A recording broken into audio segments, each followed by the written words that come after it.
안녕하십니까. 월간조선 박희석입니다. 오늘은 김현철 통일부 장관이 사의를 표명하고 나서 청와대가 이거를 제가 하진 않았는데 후임 통일부 장관을 물색한 다음에 사표를 수리할 예정이라고 그런 얘기들이 나오고 있습니다. 그리고 차기 후임 통일부 장관으로는 이인영, 우상호, 임종석 등이 거론되고 있습니다. 그 중에서 대중적으로 가장 인지도가 높은 임종석에 대해서 얘기를 한번 해보겠습니다. 임종석이나 우상호나 이인영이나 다 이거 전대협 출신들 아닙니까? 그렇기 때문에 뭐 북한에 대해서 바라보는 그런 시각 같은 거, 입장 같은 거 이런 건 다 똑같을 테니까 임종석을 대표적으로 한번 얘기를 해보겠습니다. 이 사람입니다. 오늘은 제가 이제 또 새로운 물건으로 한번 해보겠습니다. 임종석 아닙니까? 청와대 대통령 비서실장 할 때 왜 이렇게 뭐가 신나서 이렇게 웃고 있는지 모르겠는데 전 개인적으로 이렇게 카메라 앞에서 웃고 있는 사람들 별로 그렇게 호감 있게 보지 않습니다. 어쨌든 임종석에 대해서 얘기를 해보겠습니다. 임종석은 지난 총선에 불출마한다고 밝히고 나서 한동안 가만히 있다가 총선쯤에는 또 뭐 여러 더불어민주당 후보들 공민정을 비롯해가지고 이런 사람들 지원 유세를 했습니다. 아마 자기의 존재감을 알리고 싶어서 그랬는지 모르겠는데 어쨌든 지원 유세를 하고 나서 가만히 있다가 얼마 전에 또 무슨 이 남북 관계에 대해서 무슨 자기가 뭘 그렇게 잘한다고 칼럼을 썼습니다. 그 칼럼에서는 또 뭐 자기의 역할 이런 걸 강조했었습니다. 공교롭게도 얼마 되지 않아서 김현철이 사의를 표명하고 지금 후임 통일부 장관 물망에 오르고 있습니다. 이 임종석. 제가 2018년 1월에 임종석에 대해서 기사를 하나 쓴 게 있습니다. 월간조선 지명 기사로. 기사 제목은 이렇습니다. 국회의원 시절 의정활동을 통해 본 문재인 비서실장 임종석의 대북관입니다. 이게 기사 분량이 상당히 깁니다. 그래서 이거를 영상으로 전달해 드리려고 하면은 대략적으로 한 25분 정도가 걸릴 것 같은데 좀 오래 걸리더라도 좀 끝까지 지켜봐 주셨으면 좋겠습니다. 예. 기사의 제목은 국회의원 시절 의정활동을 통해 본 문재인 비서실장 임종석의 대북관 6.15는 우리 민족을 평화와 통일의 길로 인도하는 역사의 복음이라고 임종석이가 얘기했습니다. 6.15는 여러분 잘 아시다시피 2000년 6월 달에 김대중 당시 대통령이 북한의 김정일과 평양에서 만나가지고 했던 소위 선언입니다. 공동선언. 근데 여기에서 가장 문제가 되는 건 낮은 단계 연방제에 우리가 마치 동의한다는 식으로 그런 표현들이 있지 않습니까? 그때 이 낮은 단계 연방제라는 거는 위헌 소지가 있는 겁니다. 위헌입니다. 위헌 소지도 아니고. 근데 그걸 갖다가 김대중 당시 대통령이 일방적으로 국민적 공감대 없이 김정일하고 합의하고 나서 이거를 지금까지 기념식을 계속 하고 있지 않습니까? 임종석은 여러분 잘 아시다시피 전국 대학생 대표자 협의회 전대협 의장 출신입니다. 3기 의장입니다. 전대협은 1980년대 대중운동을 목표로 한 대학가의 운동 조직입니다. 이 운동이라는 그 앞에 괄호치고 무슨 운동인지는 여러분들 잘 아시겠지만 어쨌든 전대협은 대한민국이 정치 경제적으로 미국과 외국 자본에 예속된 반식민지 상태에 있다고 주장을 하면서 이런 예속이 한국 사회의 모든 문제의 원인이다. 이런 식으로 인식을 했던 자들입니다. 1989년 임종석이는 전대협 3기 의장을 맡아서 대학가 시위를 주도했습니다. 당시 임종석은 임수경 무단 방북을 기획 지원했습니다. 그리고 이것 때문에 국가보안법 위반으로 5년 동안 복역했습니다. 1993년에 가석방으로 출소를 했습니다. 이 임종석의 발언을 갖다가 보면은 이 전대협 당시 활동에 대해서 상당한 자부심을 임종석이 갖고 있는 것 같습니다. 임종석이는 2017년 11월 5일 국회 운영위원회 국정감사에 출석해가지고 전희경 당시 자유한국당 의원이 이 문재인 청와대를 주사파와 전대협 출신들이 장악했다. 이 정부의 대북관과 대미관에 대해서는 전혀 신뢰할 수 없다. 이렇게 지적했습니다. 그러자 임종석은 뭐 이렇게 만화에서나 볼 법한 이 분기탱천해가지고 그런 모습을 하면서 전희경 의원을 거의 째려보듯이 응시를 하면서 이렇게 얘기합니다. 저는 전 의원님 말씀에 매우 모욕감을 느끼고 강력한 유감의 뜻을 표합니다. 5공화국, 6공화국 때 정치군인들이 광주를 짓밟고 민주주의를 유린할 때 제가 의원님께서 어떻게 사셨는지 살펴보지는 않았습니다. 그러나 의원님께서 거론하신 대부분의 사람이 인생을 걸고 삶을 걸고 민주주의를 위해서 노력했습니다. 의원님께서 그렇게 말씀하실 정도로 부끄럽게 살지 않았습니다. 진짜 그렇습니까? 진짜 부끄럽게 살지 않았습니까? 그게 질의입니까? 매우 유감입니다. 그 다음에 언성을 높이면서 국민의 대표답지 않게 질의하니까 그렇죠. 무슨 말씀들을 그렇게 하시는 겁니까? 이렇게 따져 물었습니다. 임종석은 출소 이후에 청년운동이라는 걸 했습니다. 이 청년운동의 목표도 그 전대협 당시 이런 것과 별로 다르지 않았을 겁니다. 이 임종석이는 2000년 16대 총선 당시에 최연소로 당선이 됐습니다. 그리고 2008년까지 재선 국회의원을 하면서 2008년까지 의정활동을 했습니다. 이 기간에 임종석이는 남북 문제에 집중을 했습니다. 당시 그의 관련 언행은 지금 문재인 정부가 지금까지 추진해왔던 대북정책과 일맥상통합니다. 과연 국회의원 시절 임종석은 북한 관련 문제에 대해서 어떤 식으로 발언을 했고 그의 대북과는 어땠을까 한번 살펴보도록 하겠습니다. 일단 임종석이는 국회의원이 되자마자 국가보안법 폐지를 주장했습니다. 2000년 7월 11일 16대 총선에서 최연소로 당선해 국회에 들어온 임종석은 당시는 새천년 민주당 소속이었습니다. 국회 본회의 대정부 질문에서 남북 화해와 협력을 언급하면서 국가보안법 폐지를 주장했습니다. 임종석의 발언입니다. 55년 만에 남북 정상회담과 6.15 공동선언은 분단과 대결의 시대를 살아왔던 우리 민족을 평화와 통일의 길로 인도하는 역사의 복음이었습니다. 총리께서는 지난 6월 14일 대통령께서 만난 김정일 국방위원장이 반국가단체의 수괴라고 생각하십니까? 제가 뭐 총리는 아니지만 아니 그럼 김정일이 반국가단체의 수괴였지 뭐였습니까? 에?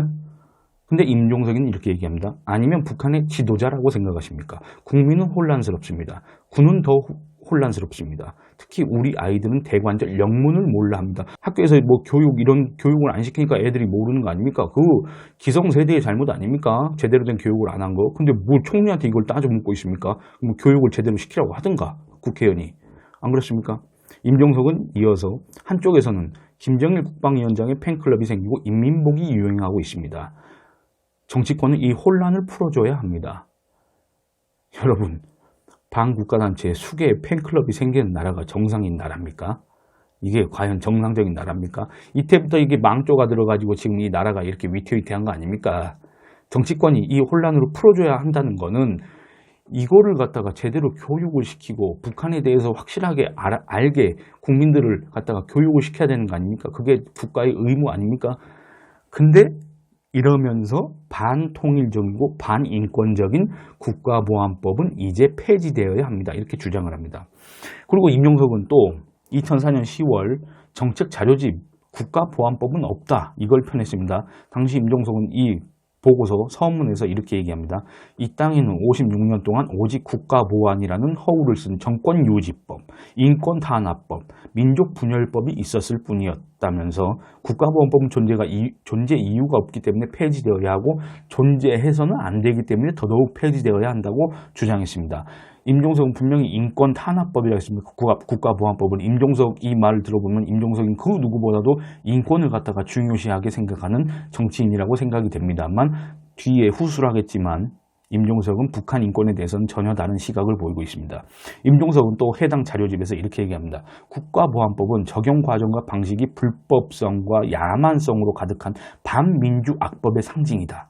국가보안법은 헌법과의 관계에서 위헌적이라면서 열린 우리당의 존재 이유는 국가보안법 폐지를 최우선적 과제로 하는 중단 없는 개혁이라고 주장을 했습니다.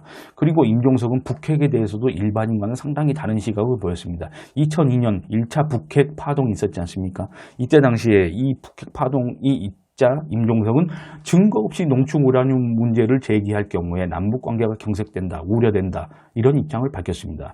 2006년 10월 미국 백악관과 국무부는 긴급 성명을 통해서 북한이 핵개발 동결에 합의한 제네바 합의 1994년도에 있었습니다. 이 제네바 합의를 어기고 비밀리에 우라늄 농축 방식의 핵개발 프로그램을 가동해왔다고 밝혔습니다. 당시 조지 부시 미국 대통령 특사로 방북했던 제임스 켈리 미국 국무부 동아시아 태평양 차관보는 북한이 제네바 합의를 깨고 핵무기 제조용 농축 우라늄 프로그램을 가동한 관련 정보를 입수했다고 밝혔습니다. 그러자 북한 외무상, 당시 북한의 소위 외무상 제1부상이었던 강석주가 이를 시인했다고 합니다. 이게 바로 미국의 공식 입장이었습니다.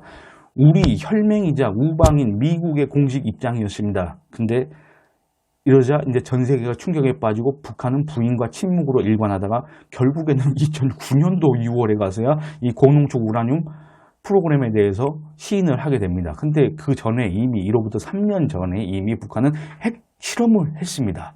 그러니까 이런 게 별로 필요가 없는데 어쨌든 북한이 우라늄 농축을 했다는 게 사실 아닙니까? 그런데 여기에 대해서 임종석은 이렇게 얘기합니다. 2004년 2월 17일 통일 외교안보에 관한 대정부 질문에서 이라크에 미국이 그렇게 주장했던 대량 살상 무기가 없었다. 구체적 증거에 근거하지 않고 농축 우라늄 문제까지 같이 제기하고 나섰을 때 남북 관계가 다시 경색되고 그간의 성과에 찬물을 끼얹는 것은 아닌지 깊이 우려된다고 얘기했습니다.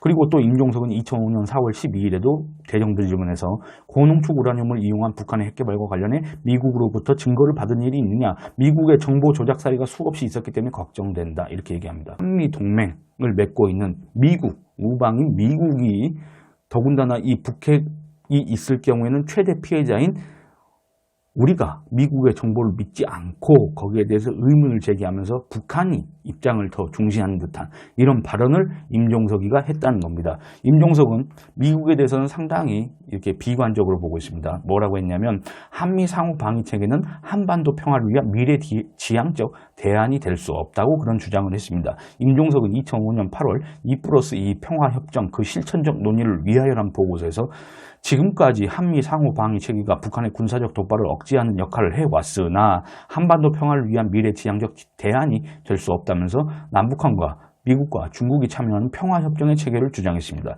여러분들 지금까지 얘기한 거를 차치하더라도 평화협정이 결국에는 북한이 어떤 의도로 평화협정을 주장하는지는 잘 아실 겁니다. 평화협정을 맺게 되는 순간에는 그건 이제 종전선언이 있어야 되고 평화협정을 맺게 되면은 미국은 북한을 갖다가 보통 국가로 대할 수밖에 없습니다. 그리고 수교를 할 수밖에 없습니다. 그렇다고 한다면 한반도 유사시, 이 한반도 유사시라는 거는 결국에는 북한이 남침하는 거 아닙니까? 북한이 핵으로 우리를 위협하는 거 아닙니까? 이거에 대해서 미국이 지금과 같이 우리를 지원해 줄 수 없다.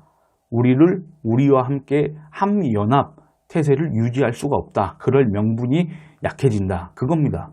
그걸 지금 노리고 북한이 계속 하고 있는 거 아닙니까? 근데 임종석도 그런 평화협정 체계를 주장했습니다. 북한이 핵을 포기할 의사가 전혀 없고 이때 당시에는 공식적으로 핵이 없었다고 하지만 북한이 대남 적화 야욕을 단 한 번도 벌인 일이 없는데 임종석은 평화협정을 주장했습니다. 평화협정의 선결 과제로 북한의 대남 적화 야욕을 포기해라 이런 메시지를 내지도 않았고 그런 상태에서 평화협정을 주장했다는 겁니다. 임종석은 이 보고서에서 평화협정을 맺기 위한 선결 과제들로 이런 걸 얘기합니다. 정상회담의 정례화, 미북, 일북 수교, 서로를 적대시하는, 그러니까 이 미북, 일북 수교라는 것도 결국은 한미일 삼각동맹을 와해시키는 결과를 초래할 수 있는 거 아닙니까? 근데 그런 주장을 하고 있었다는 겁니다. 2005년도에. 그리고 임종석은 서로를 적대시하는 남북 간의 법체계 개정, 전시작전 통제권 환수.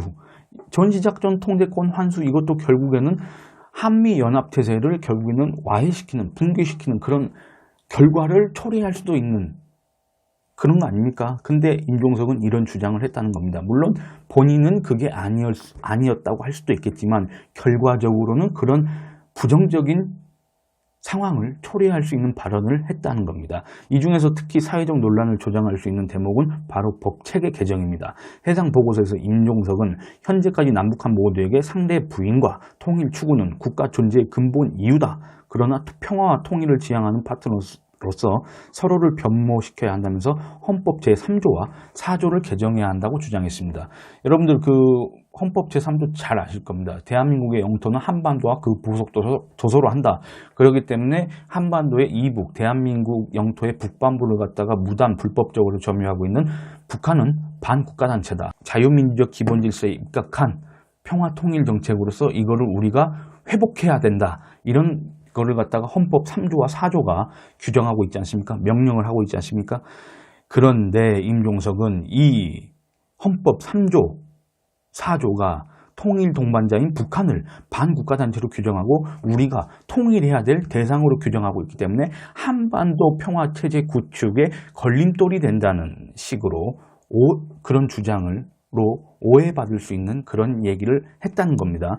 임종석은 이 헌법을 고치자고 했는데 이거는 상당한 아주 심각한 사회적 혼란을 야기할 수밖에 없습니다. 사실상 대한민국의 근간을 뿌리채 뒤흔드는 겁니다. 이 조항의 개정을 통해서 만약에 북한 정권을 우리가 합법 정권이라고 인정을 하게 되고 이거 북한을 갖다 국가로 인정하지 않습니까? 그러니까 한마디로 대한민국의 영토는 한반도와 그 부속도서로 한다가 아니라 대한민국의 영토는 휴전선 이남으로 한다. 이렇게 될 경우에 북한은 하나의 국가가 됩니다. 우리 헌법상. 그러면 북한은 외국입니다. 외국. 우리가 외국과 왜 통일을 해야 됩니까? 안 그렇습니까?